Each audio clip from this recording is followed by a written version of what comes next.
Mungkin kita isi dengan tausiah terpenting di bulan Ramadan, yaitu ayat yang tentunya kita sangat hafal, yaitu wahai orang-orang yang beriman, diwajibkan kepada kamu untuk puasa, saum, siam, la'allakum, agar kamu sekalian, atau lebih tepatnya dalam bahasa tafsir, puasa itu berpotensi kalian mendapat derajat takwa. Ma'asyiral muslimin rahimakumullah. Jadi orang yang bisa berpuasa dengan baik, maka tidak otomatis orang itu mendapat derajat takwa, tetapi berpotensi kalau kita bisa melakukan dengan benar dan memanfaatkan waktu dengan perintah-perintah, ya, banyak zikir, banyak membaca Quran. Baca Quran itu kalau dalam bahasa sunnah, maca Quran sak maknane, membaca Quran dengan maknanya. Tapi kalau bahasa tafsir lagi, bukan hanya dengan maknanya saja, dengan tahu tafsirnya, dengan mengetahui perintah-perintah secara fikih yang diputuskan oleh para ulama, maka la'allakum tattaqun, berpotensi kita mendapatkan ketakwaan. Tetapi kalau kita tidak memanfaatkan waktu di bulan Ramadan ini, yang dikatakan dalam hadis, man soma imanan ghufirallahu ma taqaddama min dzambi. Barang siapa yang berpuasa dengan penuh rasa ingin mendapatkan keimanan, wahtisaban, dan menghitung-hitung, ya, pahala terhadap Allah dari kepada kita, wahtisaban, dan mengharapkan ampunan yang dosa-dosa yang telah lalu, ghufirallahu ma taqaddama min dzambi, maka akan diampuni dosa-dosa yang telah lalu tersebut. Nah, jadi puasa itu harus sadar kita mengharapkan suatu keimanan, di mana puasa itu memerintahkan, bukan saja menahan haus dan lapar, tetapi betul-betul kita mengetahui, ya, bagaimana kita diperintahkan untuk membaca Al-Quran itu dengan maknanya, sehingga kita paham, sehingga kita menjadi orang yang mengerti, orang yang paham, orang yang tahu. Jadi kalau kita mencukupkan dengan pemahaman di mana kita keterbatasan dalam membaca kebenaran Al-Quran, maka kita bisa gagal. Karena orang-orang yang dia bersungguh-sungguh mendalami sehingga tahu apa kewajibannya, apa yang dilarang oleh Allah Subhanahu wa Ta'ala, itu dia akan mendapat derajat sabar. Jadi sabar itu sangat dibutuhkan bagi orang-orang yang bertakwa, orang-orang yang beriman, untuk mempertahankan kualitas puasa tadi. Jadi kita itu banyak menasihati orang, atau kita dinasihati para ulama tentang sabar. Sabar itu maknanya bukan kemudian menerima. Sabar itu memerintahkan suatu keaktifan. Maka ada ayat yang memerintahkan isbiru, wasobiru, warobitu, ya. Ya. Sabarlah kamu dan tetap dalam kesabaran, dan teguhkanlah dirimu supaya tetap sabar. Jadi sabar itu memerintahkan untuk kita melakukan sesuatu. Kalau kita tidak melakukan sesuatu karena harus mempertahankan kebenaran, ya, sabar itu artinya tetap dalam keteguhan, tetap dalam kebenaran. Kalau kita tidak mengetahui makna banyak tentang bagaimana apa yang harus dilakukan, maka kita sebenarnya tidak bisa sabar.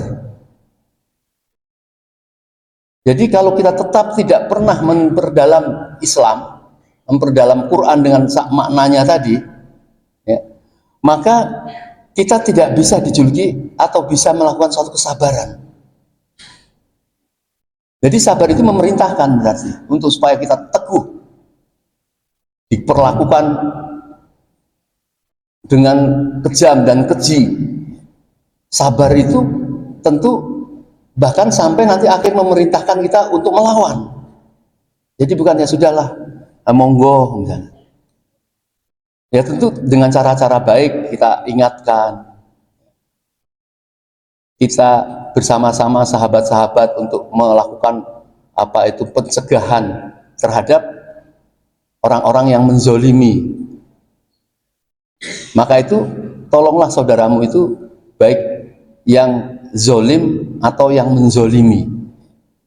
Kalau kita menolong orang yang dizolimi, kita tahu.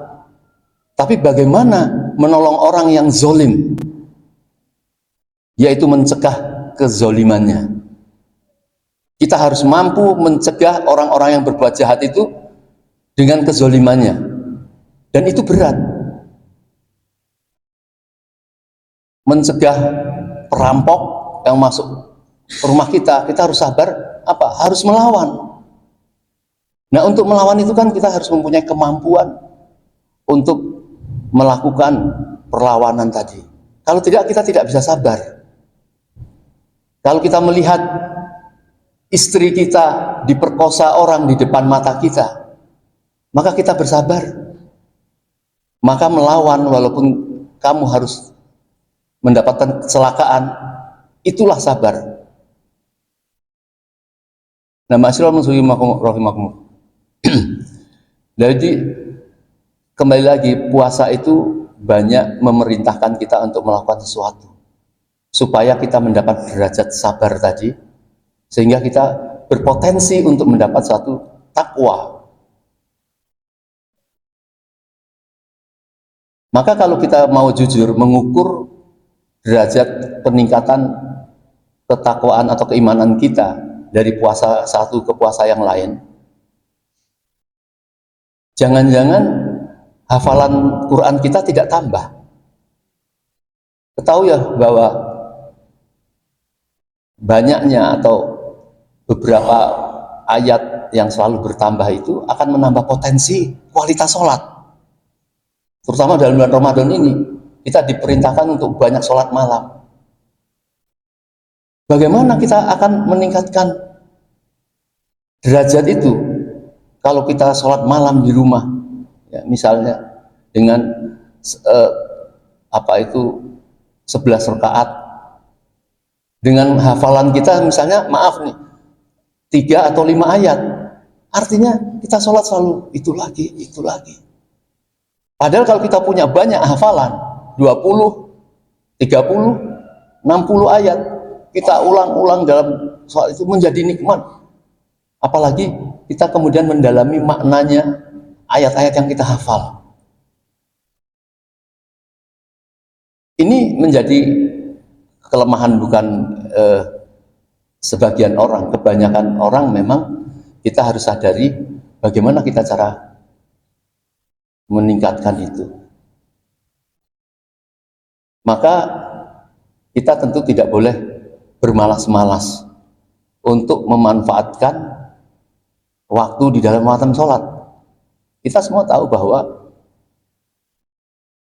tidurnya orang yang berpuasa itu luar biasa pahalanya. Bagaimana kalau puasa itu digunakan untuk membaca tadarus Quran, mendalami, buat nolong orang, bahkan kalau sampai melakukan suatu dakwah dan jihad di bulan puasa, tetap mendalami ilmu. Nah, ma'asyiral muslimin rahimakumullah, inilah ujian berat bagi kaum muslimin, terutama di Indonesia, ya. Banyak tantangan-tantangan untuk kita harus mencegah sebuah perbuatan keburukan di bulan Ramadan. Jadi tetaplah kita bersemangat, kalau perlu kita mencari di mana masjid yang selalu ada kajian ba'da zuhur, Karena saya melihat banyak sekali masjid-masjid dia melakukan buka tafsir, buka hadis. Kita punya catatan, oh hari ini di sana Masjid Tangkuban Perahu yang isi ini. Coba datang. Bagaimana mendatangi sebuah kajian ilmu di tempat yang jauh? Kita sadar sekali, apakah kita pernah terfikir untuk ikut kajian atau membuka kajian misalnya hadis Bukhari atau Muslim yang di sana memperdalam bagaimana sholat, bagaimana puasa, bagaimana berdakwah, bagaimana berjihad. Itu sangat menjadikan fondasi. Itulah yang dinamakan kepribadian. Itulah yang dinamakan akhlak dalam Islam itu, yaitu mempunyai kepribadian yang teguh. Jadi kita tidak akan bisa mempertahankan keteguhan kalau kita sedikit tahu tentang makna keteguhan dan kesabaran itu.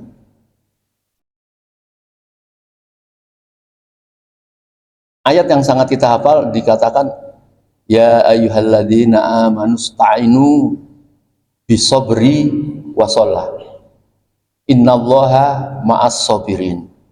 Wahai orang-orang yang beriman, tolonglah dirimu, tolonglah kita menolong diri kita sendiri dengan apa?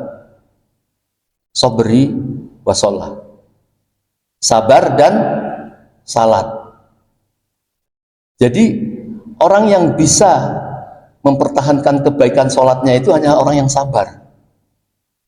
Artinya dengan kesibukan apapun, dengan kenikmatan apapun yang sedang dia nikmati, harus bersabar meninggalkan itu karena harus sholat. Artinya butuh keteguhan, karena kita tahu di dalam sholat itu semacam kayak upacara yang sangat paling bermakna. Sholat itu upacara yang wajib, yang bisa mendatangkan kebaikan banyak sekali, ya. Bukan saja kita sedang mengukir atau menginstal omongan-omongan kita kepada Allah dalam setiap bacaan itu hanyalah orang-orang yang sabar. Jadi kalau kita lihat bapak-bapak jamaah di sini begitu uletnya dengan salatnya, insya Allah dia sudah tahu tentang makna kesabaran itu. Tetapi tidak bisa orang mempunyai kepahaman kemudian mempertahankan keimanannya dikatakan sabar kalau dia tidak sholat. Jadi saling perintah ini sangat tidak bisa terpisahkan antara sabar dan sholat. Ma'asyiral muslimin rahimakumullah. Jadi marilah kita mohon kepada Allah mempunyai kesabaran, terutama kalau waktu libur di bulan Ramadan ini. Kita sabar, habis sholat ya, tidak cepat-cepat pulang, tidak cepat-cepat ya. Kalau ada yang orang ingin pulang, dia pengen baca tadarus, karena dia kalau baca Quran dia tidak bisa baik kalau tidak bunyi. Misalnya kalau di sini teriak-teriak baca Quran mungkin nggak enak gitu. Itu ada, semoga ya. Tapi kalau pulang kemudian cepat untuk buka selimut, untuk tidur lagi, ini kita termasuk orang yang tidak sabar. Bahwa namanya menunggu waktu sampai suruk di subuh itu bukan saja memperbanyak kesempatan kita bisa berzikir, kita bisa tadarus, kita termasuk kadang-kadang harus berdialog masalah agama. Jangan kemudian kita mengisi dengan dialog atau ngobrol yang di luar agama. Itu nanti setelah subuh. Nah, disinilah mengapa orang yang berpuasa itu berpotensi untuk mendapat ketakwaan bila kita mengisi waktu ya. Di dalam puasa itu diperintahkan untuk memberikan sedekah kepada kaum muslimin. Kita berbicara dengan baik, kita diperintahkan untuk membaca Al-Quran, kita diperintahkan untuk membayar zakat, Ya kan, di bulan bulan Ramadan, perintah puasa itu kan begitu, banyak sholat, baca Al-Quran, banyak berdoa, ya, banyak berdoa kepada Allah, kemudian semua hal-hal yang berkaitan dengan apa itu kesempurnaan puasa tadi. Tapi kalau kita puasa tidak pernah menyenggol Al-Quran, apalagi membaca dengan maknanya, kita tidak mau mengeluarkan sedekah yang lebih dibanding hari-hari yang biasa, kita tidak membayar zakat, kemudian apa kita tidak tawasobil hak tawasobil sober, itu ya kita dapat puasanya nilainya cuman menahan lapar dan dahaga. Saya tidak berani mengatakan bahwa sia-sia ataupun kemudian yang didapatkan hanya haus dan lapar. Maka sekali lagi, puasa berpotensi untuk mendapat ketakwaan. Kalau kita tidak mengisi dengan kebaikan-kebaikan, tidak mau menegakkan kebenaran, bahkan kita mengisinya dengan yang hura-hura misalnya seperti itu bisa gagal kita memperoleh ketakwaan. Takwa itu memang sangat berat sekali kalau kita pahami tentang takwa itu. Maka dikatakan wa tazawwadu wa khairuz zadi taqwa. Berbekallah kamu ya dalam menghadap kepada Allah. Jangan kita seperti seorang pemberani segera saya siap mati ya, setiap menghadap Allah. Sedangkan kita belum punya bekal takwa. Wa khairuz zadi taqwa. Ma'asyiral muslimin rahimakumullah. Maka takwa itu atau puasa itu sering orang mengatakan bahwa ini adalah fondasi untuk mendapatkan suatu kebaikan. Kalau kita tidak bisa memanfaatkan bulan Ramadan, kita tidak bisa berpotensi mendapatkan orang yang mempunyai fondasi atau konstruksi sebagai kepribadian seorang muslim. Jadi Islam itu, akhlak itu adalah fondasi. Sebagai orang yang bertakwa, kita memang harus banyak berusaha terus memantaskan diri sebagai orang yang bertakwa. Banyak orang yang ingin menjadi pemimpin, tapi tidak segera memantaskan diri untuk menjadi orang yang bertakwa.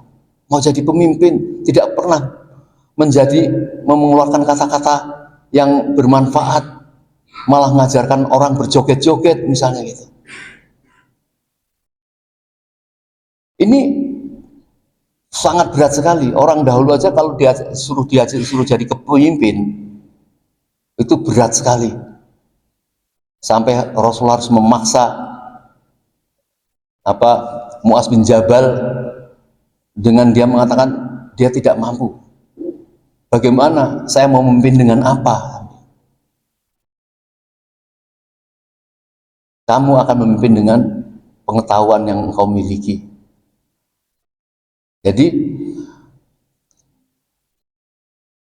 fondasi untuk menjadi orang yang bertakwa itu mesti harus memantaskan diri untuk kita betul-betul yakin dikatakan sebagai orang yang bertakwa. Inilah yang kita dapatkan manfaat ya kalau kita memanfaatkan bulan Ramadan ini ya, dengan memperdalam segala sesuatu ya. Banyaknya anak libur ya. Kita harus arahkan bagaimana anak itu supaya sekolahnya meliburkan diri itu bukan untuk kemudian dia banyak waktu bermain. Kita ikutkan anak itu ke dalam pesantren Ramadan. Dia di sana berkumpul dengan guru-guru. Maka anak itu terus akan meningkat pemahamannya dan pergaulannya gitu. Yang sangat berat sekarang ini menghadapi anak-anak sekarang ini adalah masalah handphone ini. Dia bisa mampu berjam-jam main game, bahkan anak kecil ya, bisa masuk kamar membuka sesuatu gambar-gambar film-film yang porno. Bagaimana? Tidak bisa menyatukan antara orang untuk karakter takwa itu dengan karakter-karakter yang meruntuhkan ketakwaan. Jadi ini akan menjadi pertanggungjawaban kita, anak-anak kita, keluarga kita. Maka dikatakan ya ayyuhalladzina amanu taqullah. Ya ayyuhalladzina amanu la tulhikum amwalukum wala auladukum an zikrillah. Wahai orang yang beriman, ya, la tulhikum amwalukum, janganlah harta-hartamu, wala auladukum, dan keluargamu menjadikan engkau jauh dari keimanan. Ya.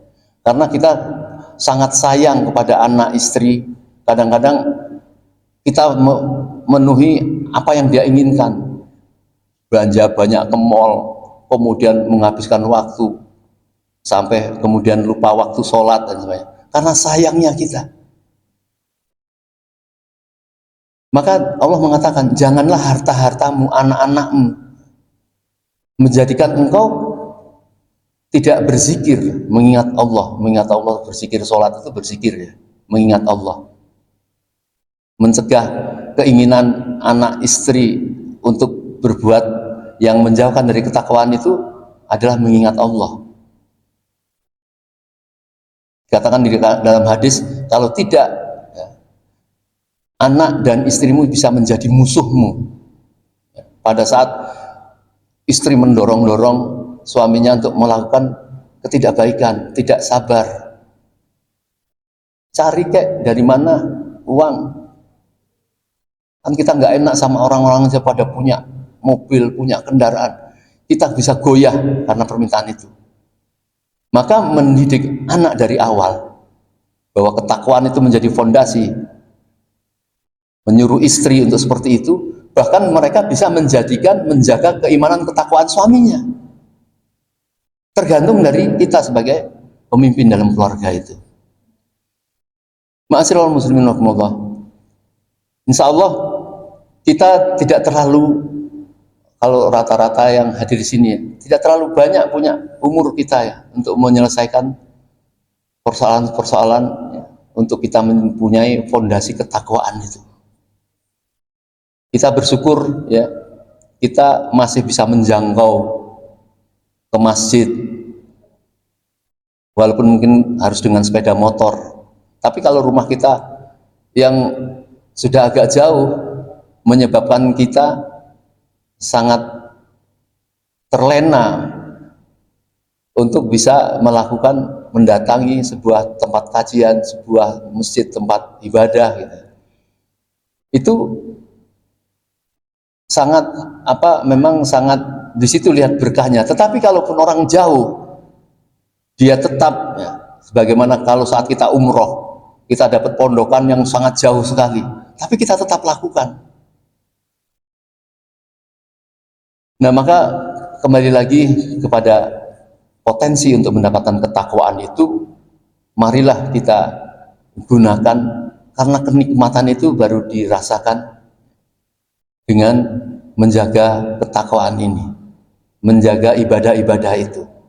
Padahal dikatakan oleh Rasulullah, ibadah-ibadah mahdhah yang kita lakukan ini itu hanyalah sekedar fondasi, ya, sekedar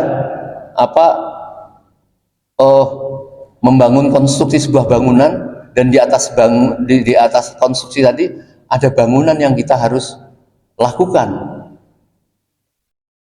dakwah, mempertahankan kebenaran, jihad.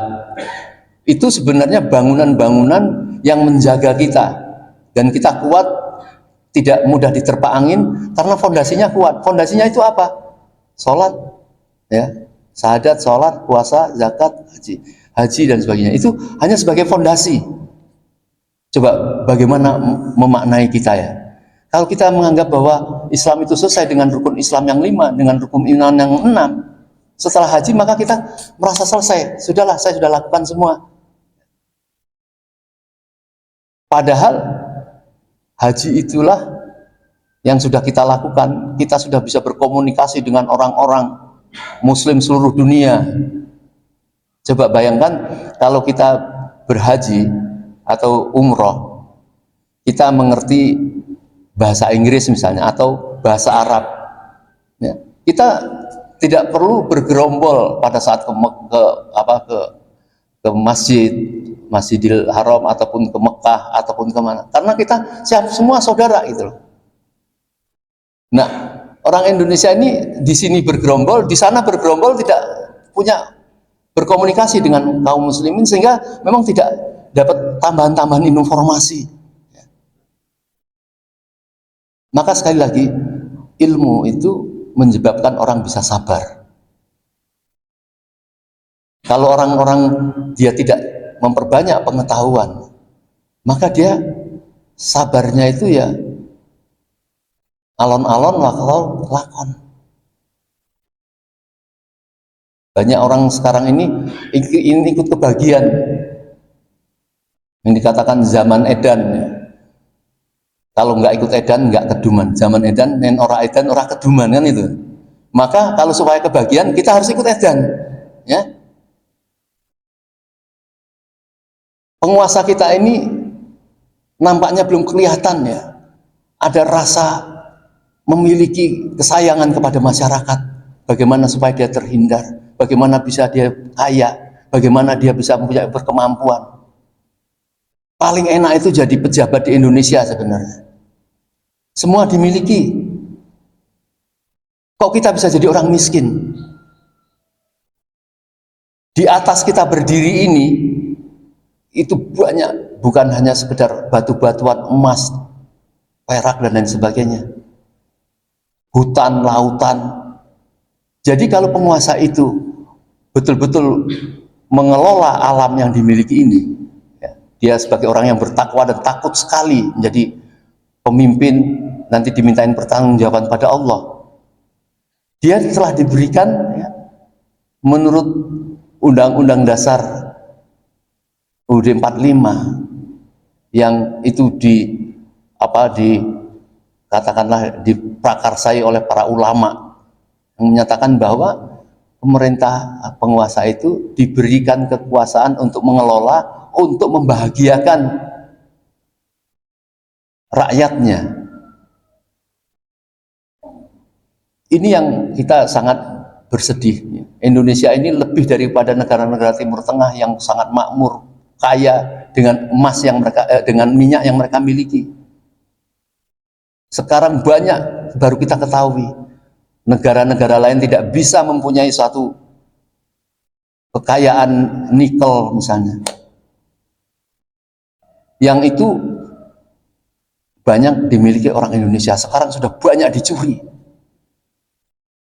Jadi kita lengah bagaimana harta-harta yang berpotensi banyak hal diambil, tanahnya segera pindah ke negeri Cina. Dan sekarang mungkin sudah tidak terdengar lagi untuk bagaimana melakukan hilirisasi, karena mereka sekarang sedang sibuk dengan tanah-tanah yang sudah dicuri dari Sulawesi, ya. Tinggal memilah-milah, oh ternyata dia beli pasir, di sana dipilah-pilah ada emas, ada orang-orang teknik ya, kayak banyak orang-orang saudara kita di jamaah ini ya, kayak Pak Mulkan, Pak Turiba, orang-orang ITB ini yang bisa lebih mampu untuk mengurai itu. Nah, jadi lucu kalau kita ini dibahagiakan hanya dengan BLT, dengan bansos, yang dulu diceritakan bahwa untuk membuat ketergantungan orang-orang rakyat itu kepada penguasa itu dikatakan dibikin gentong babi, ya. Jadi penguasa pada saat atau babi itu dipotong-potong, dimasukkan di dalam gentong, jadikan dendeng itu. Pada saat rakyat sudah kelaparan dikasih dendeng itu, berebutan. Inilah cara-cara penguasa kita, tega-teganya memberikan sesuatu, rakyat yang sedang menunggu dilempar-lemparkan, berebutan, berantem. Kita harus menjadi orang yang intelek, dalam arti menjadi orang yang bisa menolong, ya, Para nabi itu adalah para intelek. Dia tahu perintah dari Allah dan menerjemahkan dalam bahasa manusia.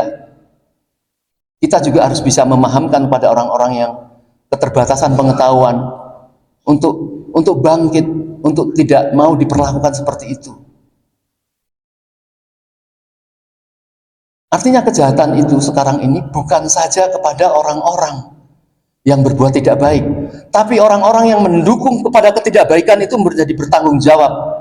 Apakah itu berupa perorangan, apakah itu berupa partai. Nah, yang bisa mengingatkan ini hanya orang-orang Islam. Hanya orang-orang yang paham tentang bagaimana dia sebenarnya. Kan enak kan jadi penguasa di Indonesia. Sudahlah dia bisa mendapat kekayaan dan dia bisa membagikan kekayaan yang ada dengan kepemilikan yang kita miliki. Allah menciptakan rezeki.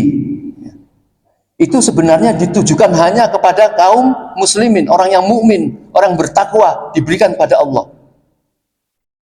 Bahkan dikatakan sebuah hadis, dikatakan Allah itu tidak rela membagikan rezeki kepada orang atau sebesar sebelah sayap nyamuk pun.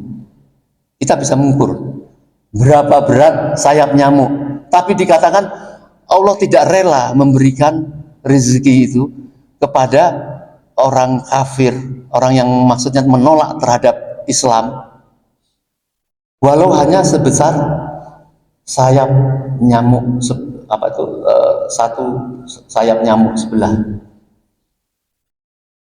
Artinya Allah itu ridho memberikan sesuatu itu kepada orang-orang yang betul-betul menyembah Dia, karena Allah pemilik ya segala alam ini, pencipta dan yang mengatur dengan aturan-aturannya manusia, alam seluruhnya. Jadi kalau kita kemudian mempunyai kesadaran ini, banyak sehingga orang mengatakan sebenarnya orang-orang kafir itu, orang-orang yang tidak mentaati perintah Allah itu, dia itu mendapatkan sesuatu itu dengan mengambil bagian dari kaum muslimin, orang yang bertakwa kepada Allah. Karena Allah hanya ridho memberikan hartanya kepada orang yang bertakwa. Jadi kalau ada orang yang tidak beriman mempunyai kekayaan yang berlimpah, itu Allah tidak ridho. Maka nanti akan dapat pertanggungjawaban nanti ya. Semakin orang mendapat kekayaan dengan harta yang tidak benar, maka semakin besar kejahatannya. Tidak ada kejahatan itu, harta yang diperoleh dari kejahatan itu seperti kayak Robin Hood dibagikan kemudian menjadi amal. Amal terbesar itu mencegah satu kejahatan. Ini paling berat. Dan nanti kalau kita tidak menerima kolusi, tidak menerima korupsi misalnya, nanti kita tidak punya uang. Itulah yang tidak yakin bahwa Allah itu akan memberikan kepada orang yang bertakwa, walau mesti melalui jalan sabar, tidak tertarik dengan permainan-permainan kejahatan. Maka kita berkepentingan sekali mempunyai orang tua, mempunyai pemimpin untuk mengatur kita sesuai dengan jalan Allah. Karena Allah berfirman di dalam Quran surat At-Taubah, ya ayyuhalladzina amanu la tattakhidhu aba'akum wa ikhwanakum awliya in istakhabu kufra 'alal iman wa may yatawallahu minkum faulaika humuz zalimun. Wahai orang yang beriman, jangan kamu jadikan orang tuamu atau kerabat sahabatmu menjadi pemimpin kalau dia menjauhkan keimanan dari ketakwaan. Ya ayyuhalladzina amanu la tattakhidhu abakum wa ikhwanakum awliya in istakhabul kufra, kalau dia mendahulukan kekafiran alal iman, atas keimanan. Jadi inilah kenikmatan ketakwaan yang diberikan pada orang-orang yang berpuasa ya. Karena dia sedang mengukir ya, tentang bagaimana kita harus berkarakter sebagai orang Islam.